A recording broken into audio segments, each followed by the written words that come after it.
नमस्कार दोस्तों, हिंदुस्तान उदय YouTube platform पे आपका बहुत बहुत स्वागत है। मैं हूं प्रदीप डबास। आज हम बात करने जा रहे हैं उस राजनीतिक सफर की जिसने भारत की सियासत का चेहरा बदल दिया। जी हां दोस्तों, 11 साल हो गए नरेंद्र मोदी सरकार को। आज पूरे 11 साल। कोई कह रहा है सेवा, सुशासन और गरीब कल्याण, तो कोई बता रहा है कि तानाशाही, प्रचार और असमानता का युग। क्या है ये हम इस वीडियो में जानेंगे। आज की इस विस्तृत वीडियो में हम देखेंगे कि सरकार के 11 साल के दावे और विपक्ष की आलोचना, योजनाओं की हकीकत, जनता की सोच और आंकड़ों की सच्चाई, सब हम आपको बताएंगे। तो शुरू करते हैं भारत के सबसे चर्चित और विवादित राजनीतिक दौर की गहराई से पड़ताल। आपसे अनुरोध है इस वीडियो में आखिर तक जरूर बने रहिएगा। सबसे पहले बात करते हैं इन 11 सालों में देश को क्या मिला। शुरुआत भाजपा के दावों से करते हैं।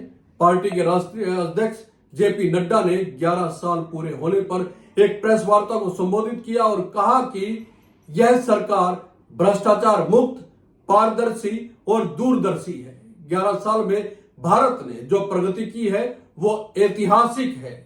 सीएजी, सीबीआई, ईडी जैसी संस्थाओं ने यूपीए के समय में कई घोटालों को उजागर किया। इसके अलावा मोदी सरकार के दौरान बड़े स्तर पर कई ऐसे घोटाले सामने नहीं आए हैं, कोई भी ऐसे घोटाले जिस पे उंगली उठाई जा सके। लेकिन सवाल यह है कि क्या जीरो करप्शन का मतलब जीरो ट्रांसपेरेंसी भी हो गया है? मतलब क्या पारदर्शिता भी आ गई है? तो विपक्ष लगातार आरोप लगा रहा है कि आरटीआई के जवाबों की संख्या घट गई है। दोस्तों, लोकपाल को लेकर गंभीर सवाल है, क्या यह सिर्फ दिखावा मात्र रह गया है? यह सवाल लगातार विपक्ष कर रहा है। सवाल यह भी है दोस्तों कि क्या यूपीए बनाम एनडीए का विकास मॉडल अलग था? यूपीए और एनडीए दोनों ने देश को अलग अलग आर्थिक, सामाजिक और प्रशासनिक दृष्टिकोण से चलाया है। दोनों का विकास मॉडल, योजनाओं की प्राथमिकता और जनता तक पहुंचने का तरीका बिल्कुल अलग रहा है। आइए अब बारी बारी से समझते हैं। पहले नंबर पर हम जीडीपी ग्रोथ के पैमाने का अंतर समझने की कोशिश करते हैं। यूपीए सरकार के दौरान 2004 से 2014 के बीच में भारत की औसत जीडीपी ग्रोथ 7.8% रही। वैश्विक मंदी के बावजूद भारत आर्थिक रूप से एक उभरती शक्ति के रूप में देखा जा रहा था। वहीं मोदी सरकार के नेतृत्व में 2014 के बाद शुरुआत में तेज विकास दिखा, लेकिन नोटबंदी, जीएसटी और फिर कोविड-19 महामारी के बाद अर्थव्यवस्था की रफ्तार कुछ धीमी जरूर हुई। कुल मिलाकर एनडीए शासन में जीडीपी ग्रोथ औसतन 5.9% के आसपास रही। लेकिन हम ये कह सकते हैं कि अर्थव्यवस्था मजबूत हुई। भारत चौथे नंबर की अर्थव्यवस्था बना है, ये दावा भारतीय जनता पार्टी की ओर से किया गया। दोस्तों, नंबर 2 पर हम बात कर लेते हैं महंगाई को लेकर जन भावनाओं की। यूपीए शासन में महंगाई सबसे बड़ा मुद्दा था। खाने पीने की चीजों की कीमतें आम आदमी की जेब पर भारी पड़ती थी। एनडीए शासनकाल में महंगाई को लेकर नियंत्रण दिखा, खासकर खाने पीने की चीजों पर। लेकिन दूसरी ओर पेट्रोल, डीजल की कीमतें लगातार ऊंचाइयां छूती रही, जो प्रत्यक्ष और परोक्ष रूप से महंगाई को प्रभावित करती है। यह भी आपने देखा होगा। इसी वजह से मिडिल क्लास और ट्रांसपोर्ट सेक्टर पर बोझ महसूस हुआ। तीसरी बात हम करते हैं रोजगार मॉडल की। तो यूपीए सरकार ने रोजगार के लिए मनरेगा जैसी योजनाएं चलाई, जिससे ग्रामीण भारत को सीधा फायदा मिला और यह विश्व की सबसे बड़ी रोजगार योजना बनी।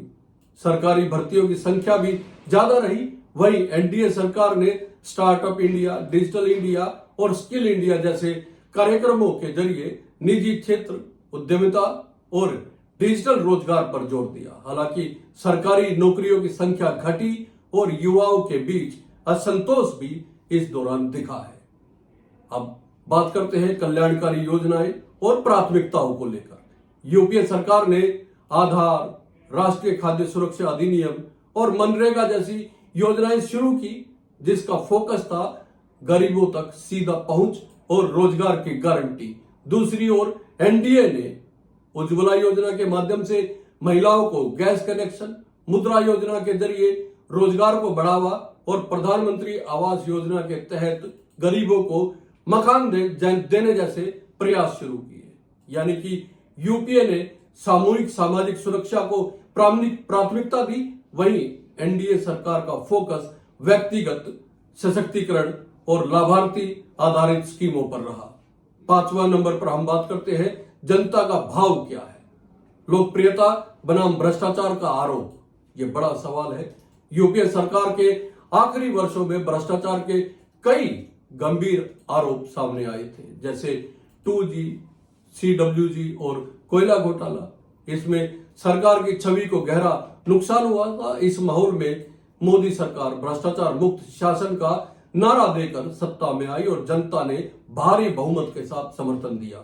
दोस्तों, एनडीए सरकार के दौरान मोदी की लोकप्रियता लगातार बनी रही, लेकिन यह भी सच है कि इस लोकप्रियता के साथ ध्रुवीकरण की राजनीति के आरोप भी लगे।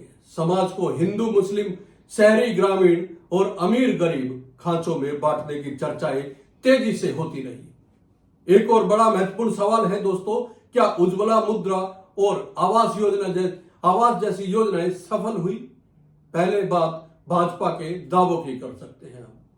उज्ज्वला से धुएं से मुक्ति, मुद्रा से महिलाओं को आत्मनिर्भरता और आवास योजना से लोगों को संबंधित हिस्सेदारी जरूर मिली, लेकिन जमीनी हकीकत की बात करें तो उज्ज्वला योजना के तहत सिलेंडर भरवाने की सब्सिडी खत्म होने के बाद रिफिल दर 40% से भी कम रहा।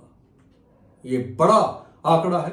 मुद्रा योजना की बात करें तो 80% लोन 50,000 रुपए से नीचे के दिए गए, यानी कि ये माइक्रो फाइनेंस है और स्केबल बिजनेस नहीं है। अब आवास योजना की बात करते हैं तो कई राज्यों में फंडिंग अधूरी रही है। मकान बन तो गए लेकिन बिजली पानी नहीं है। एक सवाल और है दोस्तों, क्या आर्टिकल 370 हटाना असली बदलाव था या ये प्रतीकात्मक था, माने कि सिर्फ दिखावे के लिए? तो जेपी नड्डा साहब ने कहा कि देश को विश्वास नहीं था कि अनुच्छेद 370 हटेगा।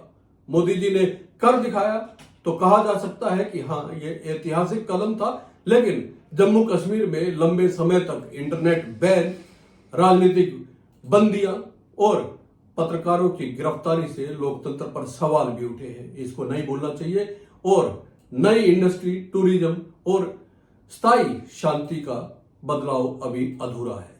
दोस्तों, मोदी सरकार के पिछले कार्यकाल के दौरान नोटबंदी हुई थी, तो क्या नोटबंदी ने भ्रष्टाचार खत्म कर दिया? बड़ा सवाल है। जेपी नड्डा ने कहा कि भारतीय जनता पार्टी ने ऐसा कर दिखाया।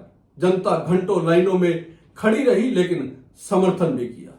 लेकिन असल में देखा जाए तो आरबीआई ने स्वीकार किया कि 99.3% पैसा वापस सिस्टम में आ गया। जीडीपी ग्रोथ अगले 2 साल तक प्रभावित रही। डिजिटल ट्रांजैक्शन जरूर बढ़ा, लेकिन अभी भी ग्रामीण भारत में कैश ही प्रमुखता के साथ चलता है।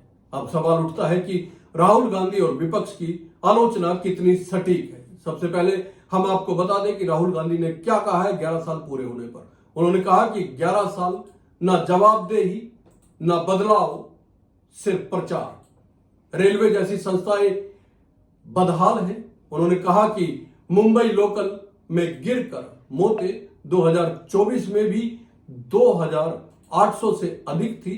रेलवे में निजीकरण की प्रक्रिया तेज है, लेकिन सुविधाएं और संरचना उतनी तेजी से नहीं हुई। लेकिन हम यहां यह कहना भी चाहेंगे कि राहुल गांधी के बयान में दर्द है, लेकिन समाधान नहीं है दोस्तों। उधर कांग्रेस के राष्ट्रीय अध्यक्ष मल्लिकार्जुन खड़गे ने तानाशाही करार दिया है इस सरकार को।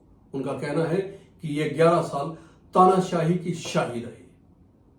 खड़गे ने कहा कि सरकार ने संविधान की हर संस्था को कमजोर किया है, चाहे वो चुनाव आयोग हो, सीबीआई हो या न्यायपालिका।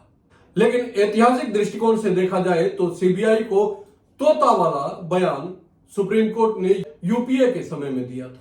लेकिन एनडीए में भी ईडी की कार्रवाई पर विपक्षी नेताओं का टारगेट होने का आरोप भी हमेशा लगता रहा है। चुनाव आयोग की निष्पक्षता पर भी लगातार सवाल उठते रहे हैं।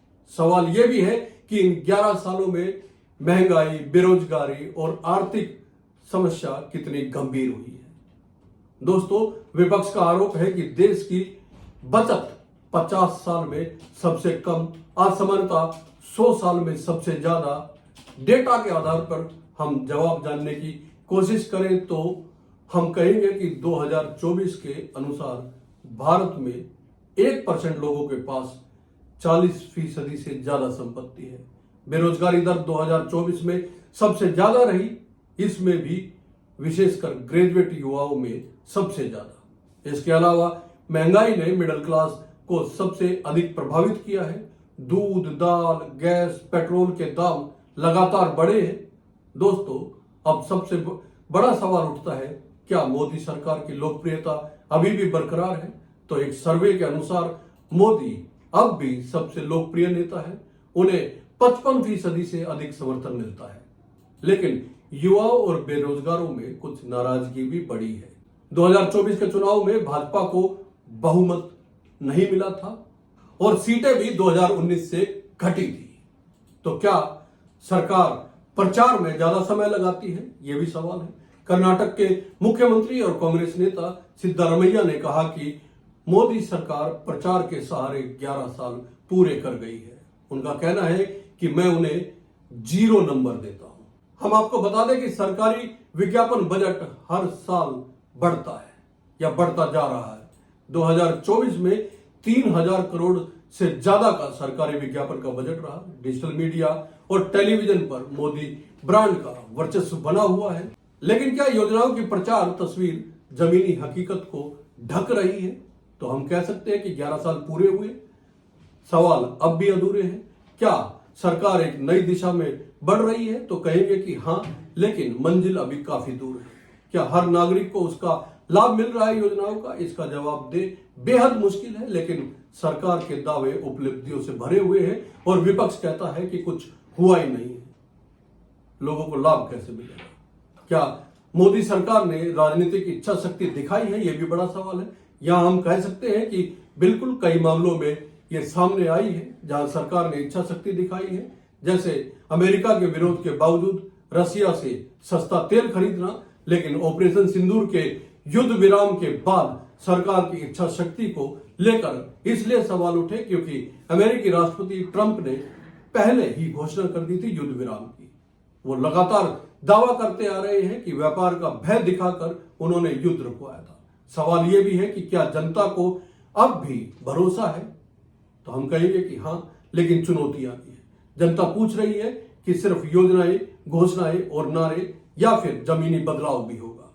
अब फैसला आपके हाथ में है। दोस्तों, कमेंट कीजिए, बताइए कि इन 11 साल में क्या आपको कोई बदलाव देखने को मिला है? क्योंकि जब आप कमेंट करते हैं तो हमारी भी राय बनती है और इस तरह के वीडियो हम बेहद रिसर्च के साथ बनाते हैं। तो आपसे अनुरोध है कि ऐसे वीडियो पे कमेंट जरूर करें, बताएं कि हमने जो बोला है, जो बताया है, वो आपको पसंद आया या नहीं आया। और वीडियो अच्छा लगे तो लाइक कीजिए, शेयर कीजिए और दोस्तों चैनल को सब्सक्राइब करना ना भूलें। जय हिंद, नमस्कार।